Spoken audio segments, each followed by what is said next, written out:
문득 살아온 세월을 회상하다가 제 이야기를 한번 하고 싶어서 이렇게 사연을 보내게 되었어요. 지루한 이야기일 수도 있겠지만 들어주시면 감사하겠습니다.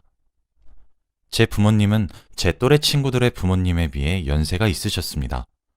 저희 부모님은 저를 아주 늦게 낳으셨거든요.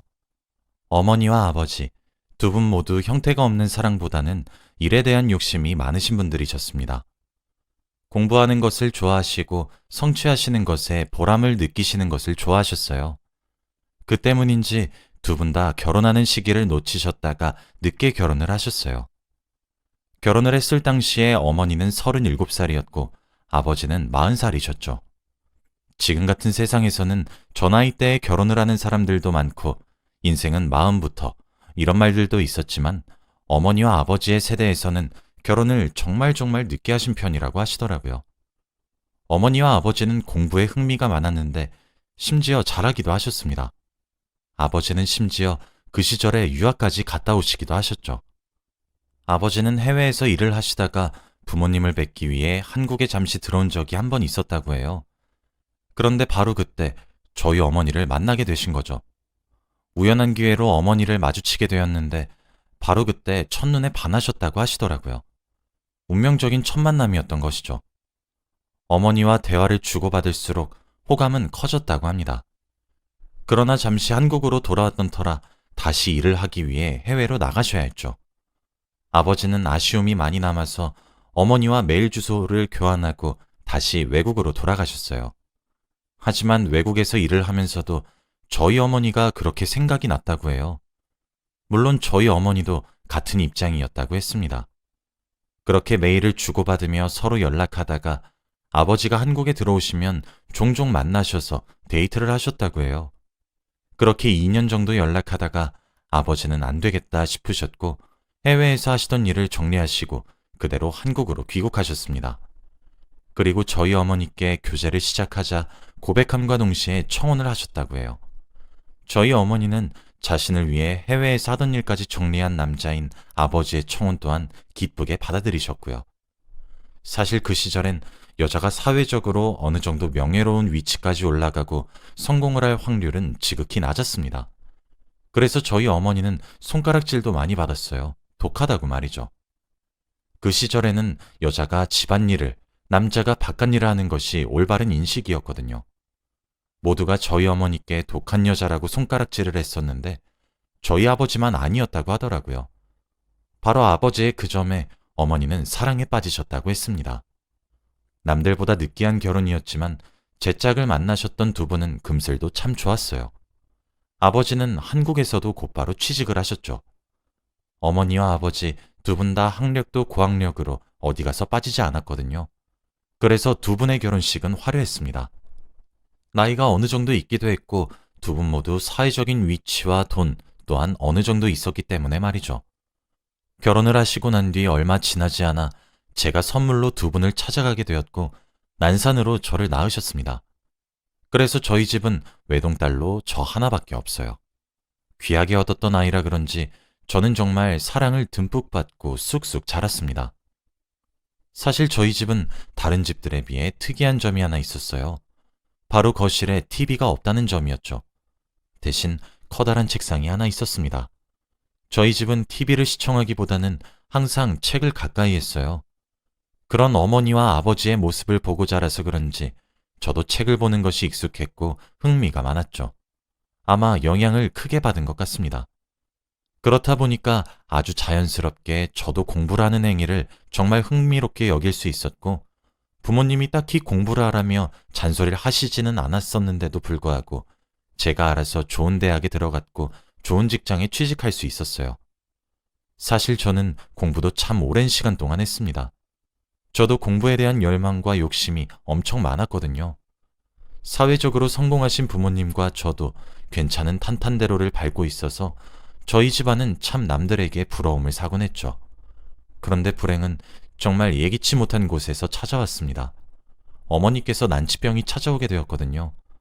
원인은 알 수 없었지만 점점 몸의 운동 기능을 상실해가는 무서운 병이었어요. 어머니는 점차 몸에서 근육이 사라져갔고 끝내 휠체어에 의지하는 삶을 살게 되었습니다. 아버지도 퇴직을 하시고 어머니를 보살피기 시작했어요. 어머니께 찾아온 병은 정말 무서운 병이었습니다. 어머니를 빠른 속도로 피폐한 상태로 만들었고 천문학적인 치료 비용이 필요했어요. 어머니의 병원비를 대기 위해 저는 돈을 벌어야만 했습니다. 어느새 남들보다 조금 더 부유했었던 저희 집은 점차 빚이 쌓여가고 있었어요. 그래도 아버지가 버티고 서 계셨기 때문에 열심히 하면 괜찮을 거란 생각을 계속 가지고 있었죠. 그런데 제 불행은 거기서 끝나지 않더라고요. 아버지께도 간암이라는 병이 찾아왔거든요. 어머니와 아버지의 병원비에 등골이 휠 정도였습니다. 처음엔 저희 가족 모두가 아버지의 암을 부정했어요. 인정하고 싶지 않았습니다. 좋은 직장을 다니곤 있었지만 그걸로 병원비를 대는 것은 턱없이 부족해 적금을 하나씩 깨기 시작했어요. 부모님의 투병 기간이 길어지기 시작하니 전 투잡 쓰리잡을 하며 낮밤을 가리지 않고 돈을 벌기 시작했죠. 제가 회사 일과 병행해서 했던 일들 중 하나는 고액 과외였습니다. 학벌도 좋았던 저는 입시생들을 대상으로 과외를 가르치기 시작했어요.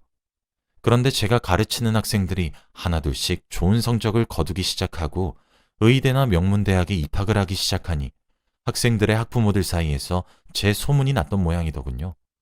그러면서 여기저기에서 과외 제의가 들어오기 시작했습니다. 원래 저도 꿈이 있었던 사람이었던 터라 제가 다니고 있었던 직장을 포기하고 싶지 않았어요. 하지만 당시 제 과외비를 얼추 계산해보니 웬만한 대기업 연봉이 훌쩍 넘어가더군요. 저는 결국 제 커리어를 포기하고 과외 선생님이란 직업으로 전향을 할 수밖에 없었어요. 제 이상과 로망보다 부모님의 건강이 더욱 소중하고 중요했으니까요. 실제로 제 선택은 탁월했습니다.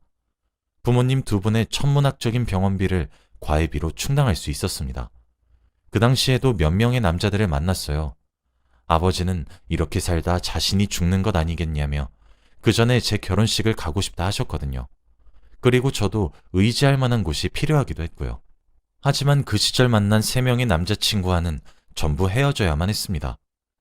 처음엔 모두가 이런 제 사정을 헤아려 주었고 대견하다고 말해 주었고 이해를 해 주었지만 점차 시간이 지나가면 지나갈수록 저를 부담스러워하기 시작했거든요. 살인적인 과외 일정에 질려하더니 결국 끝내 헤어지자고 얘기를 하더라고요. 병원비로 인해 생겨난 빚과 또 충당해야 할 병원비와 생활비 등을 충당하기 위해서는 어쩔 수 없는 선택이었지만 막상 현실의 벽에 부딪혀 헤어져야 하는 상황에 놓이니 속이 쓰린 것은 어쩔 수가 없었어요. 그러던 어느 날이었습니다. 제가 회사를 다니면서 처음 과외를 맡았던 학생의 어머니께서 연락이 오셨더라고요.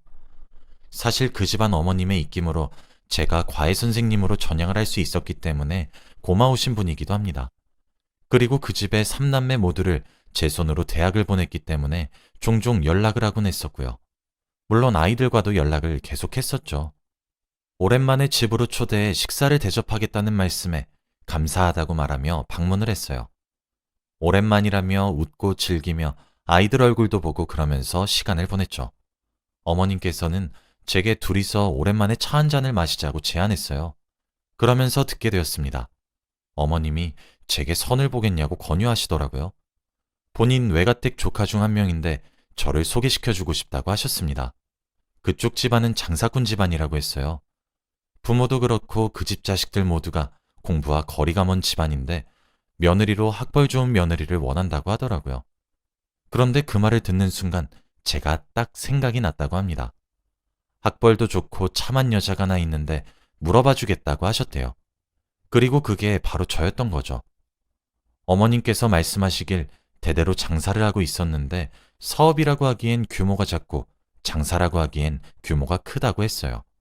현재 그 사업을 물려받기 위해 일을 배우고 있다고 하더라고요. 그렇게 선을 보게 되었습니다. 첫인상을 보면서 바로 느껴졌어요. 저와 너무 다른 스타일이란 사실을 말이죠. 아무래도 사람을 상대로 장사라는 사람이다 보니 말도 능숙하게 잘하는 듯 했어요. 다소 거친 면이 없지 않아 보였지만 조심하는 것도 많이 느껴졌죠. 본인이 하는 일에 대한 자부심이 커 보였고 자존감도 정말 높아 보였습니다. 드라마에 나오는 남자 주인공처럼 센스가 엄청나진 않았지만 저를 배려해 주려고 노력을 하고 있다는 사실은 느껴질 정도였어요. 그렇게 몇 번 만남을 이어나갔습니다. 6번 정도 만났을까? 그 남자가 제게 결혼을 전제로 만나보자 하더군요. 본인은 부모가 결혼을 원하는 며느리상과 결혼을 하게 될 건데 이왕 그렇게 된다면 저랑 하고 싶다고 했습니다. 저는 그 말에 제 가정사를 전부 말했어요. 어머니는 난치병에 걸리셨고 아버지는 간암에 걸리셔서 병원비에 생활비를 충당하는 것도 바쁘고 집안에 빚이 얼마나 있는지도 말이에요. 그랬더니 그러더군요. 자신의 집은 돈이 많고 학력이 없고 제게는 돈이 없고 학력이 있지 않느냐고, 그렇다면 우리 서로 부족한 부분을 채워줄 수 있지 않겠냐고 했습니다. 자신과 결혼을 하게 된다고 하면 부모님의 병원비와 생활비를 책임지는 것을 떠나 저희 집의 빚 또한 갚아주겠다고 하더군요. 하고 싶은 공부가 있으면 지원도 끝까지 해줄 수 있다고 했습니다. 하지만 제게 며느리로서의 도리와 아내로서의 도리는 충분히 해달라고 하면서 말이에요. 자신이 느끼기엔 우리가 꽤 잘 맞을 것 같다는 생각이 들어서 이렇게 말을 하는 것이라고 했어요. 저는 고민해 볼 테니 시간을 조금 더 달라고 했고, 그렇게 2달 정도 고민의 시간을 가지게 되었습니다. 솔직히 흔들렸어요. 그렇게 그 남자와 결혼을 하게 된다면 사랑이 없는 결혼이 되겠지만 편안하고 안락한 삶을 살 수 있을 것 같더라고요. 제 결혼의 목표가 사랑하는 사람과 알콩달콩 살고 싶은 것이라면 그 목표를 위해 포기를 해야 하는 것들이 어느 정도 있을 거고, 사는 데에 경제적인 부분이 문제가 되어 그 부분을 해결해야 한다면 감수하고 포기해야 되는 부분도 있을 거란 생각이 들었어요. 제가 원하는 것이 뚜렷하다면 그 뒤에 수감되는 고통들을 감수하고 견디기가 더 나을 것 같더군요. 그리고 저는 더 이상 그렇게 무언가에 치이는 삶을 살고 싶지가 않았습니다. 무언가를 선택하면 그에 따라오는 것들은 반드시 있으니까요. 20대 후반의 나이부터 갑작스럽게 찾아온 불행의 연속에 지칠 대로 지쳤고 누군가가 내미는 도움의 손길을 뿌리치기가 힘들었습니다. 어차피 사랑으로 결혼을 해도 그 사랑이 몇 년밖에 가지 않다가 다들 우정으로 산다는데 죽기 전에 제가 가정을 꾸리는 모습을 보고 죽는 것이 꿈이라는 말을 하시는 부모님을 외면할 수도 없었죠.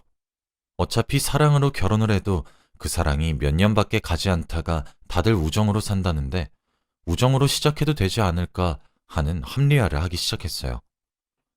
죽기 전에 제가 가정을 꾸리는 모습을 보고 죽는 것이 꿈이라는 말을 하시는 부모님을 외면할 수도 없었죠. 그렇게 그 남자와 결혼을 하게 되었습니다. 제 상황이 막막한데 이런 집안의 자식을 며느리로 삼으려는 집안도 많이 없잖아요. 그렇게 10번도 채 되지 않는 만남 끝에 저희는 결혼을 전제로 만나게 되었고 만난 지 6개월 만에 결혼을 하게 되었습니다. 제겐 시댁이 생겼죠. 시어머니와 시아버지도 인자하셨습니다. 대대로 장사를 해오신 분들이라 조금 억세신 부분들은 많았지만 속정이 많으신 분들이셨죠. 저는 혼수를 해가지도 못했고 집을 해가지도 못했어요. 몸만 갔어도 다행일 정도였는데 제 남편은 빚까지 갚아주었죠. 그뿐 아니라 제 인생에 없을 수도 있겠다 싶을 정도의 화려한 웨딩드레스와 결혼 과정들은 저를 황홀하게 만들어 주었어요. 결혼 전 부부로서의 의무를 지키기만 해달라는 남편의 제안 역시 저는 잘 지켰고 그 대신 저희 부모님의 투병 생활을 조금 도와달라는 제 요청도 남편은 잘 지켜주었습니다. 남편과 결혼을 하고 살인적인 과외 스케줄도 줄일 수 있게 되었어요. 그렇게 줄이고 싶어도 줄일 수 없었는데 참 아이러니했죠. 남편은 제가 하고 싶었던 공부에도 지원을 해주었어요. 관심사가 달라서 결혼 전엔 참 많은 걱정을 했었는데 막상 같이 살고 보니 재밌게 살 수 있더군요. 남편과 시댁 덕에 저는 마음 편하게 제 부모님을 모실 수 있게 되었고 잘 보내드릴 수 있게 되었습니다. 지금은 2분 다 돌아가시고 계시지 않아요. 하지만 남편이 저희 부모님의 투병 생활을 도와주지 않았다면 저는 많은 부분들이 제게 한으로 남았을 것이라 단언할 수 있습니다. 남편에겐 참 고맙죠. 어머니와 아버지의 임종을 지켜야 할 때에도 남편은 저희 부모님께 자기 걱정은 접어두고 괜찮으니 믿고 맡겨달라고 위로해 주기도 했어요. 그 말에 안심하시고 세상을 차례로 떠나가셨습니다. 남편과 시댁 어른들께서는 공부에 흥미와 재능이 없으셨을 뿐이지 며느리인 제 말도 귀 기울여 들어주시고 사랑해 주시더군요. 돈 보고 결혼하긴 했지만 세월이 지나고 저희 부부 사이에 아이도 생기고 나니 불나방처럼 뜨겁고 열렬한 사랑을 하진 못했지만 연탄불처럼 은은하고 오래가는 사랑을 할 수 있게 되더군요. 여유로움에서 느낄 수 있는 안락함이 참 좋았어요. 불같이 뜨거운 사랑도 있지만 편안하고 여유로운 사랑도 있다는 사실을 알게 되었습니다. 저는 결혼 이후에도 소수정예로 과외는 계속해왔어요. 학부모님들 사이에 소문이 많이 나기도 했죠. 남편은 그런 제게 작은 학원을 차려보는 것은 어떻겠냐고 하더라고요. 저희 동네에 영어와 수학을 가르치는 단과 학원을 하나 차리게 되었고, 지금은 제가 어엿한 원장의 자리에 앉아 있습니다. 남편이 장사꾼이긴 한 것인지 아니면 제게 가능성을 본 것인지 모르겠지만 학원은 성황리였어요. 제가 하고 싶었던 공부는 접어야 했지만 또 다른 제 적성을 찾았기에 접은 공부에 대한 미련이나 후회는 없습니다. 또 저는 결혼 후 딸과 아들을 하나씩 낳았어요. 알고 보니 시댁 자체가 손이 무척이나 귀한 집이었는데 제가 아이를 둘이나 임신해서 저를 복덩이처럼 대해주시더라고요. 제가 아이들을 가르치는 직업을 가지게 되어 그런지 저희 아이들도 하나같이 서울에서 내로라 하는 명문대학교에 입학해서 현재 딸은 졸업을 해서 좋은 곳에 취직을 해서 회사를 다니고 있고 아들은 지금 군대에서 전역한 지 얼마 되지 않았습니다. 지금 딸아이의 나이가 딱 제가 힘들어했을 시절 또래의 나이라 그런지 옛날 생각이 참 많이 나는 것 같아요. 며칠 전 남편에게 나랑 결혼해야 되겠다는 확신은 언제 든 거냐고 물으니까 제 가정 환경을 보고 그런 생각이 들었다고 하더라고요. 그렇게 불우하다고 느껴서 비관적으로 생각할 수 있는 환경에서도 어떻게든 제 꿈을 놓지 않으려고 하면서 가족들에게 희생을 할 수 있는 모습을 보면서 저와 결혼을 해서 자신의 미래를 맡기게 되면 어떤 불행이 저를 덮쳐도 헤쳐나갈 수 있겠다는 확신이 들었다고 하더라고요. 세상 사람 모두가 완벽할 수도 없는 노릇이고 서로 부족한 부분이 있으면 채워가면 되는 부분이라고 생각했기에 제 경제 환경이 하나도 흠이 되지 않았다고 합니다. 그 말이 제게 참 감동적으로 들렸어요. 그래서 결혼을 앞둔 사람들께 말하고 싶습니다. 사랑이 있으면 좋겠지만 부부 사이가 되기 위해 가장 필요한 덕목은 함께하는 미래를 배우자에게 맡길 수 있는가. 이 부분이 가장 중요한 것 같아요. 저도 남편도 서로에게 좋은 미래가 되어주기 위해 많이 노력하고 있거든요. 제 이야기는 여기까지입니다. 긴 이야기를 들어주셔서 감사해요. 다들 건강 유의하시길 바라며 행복하세요.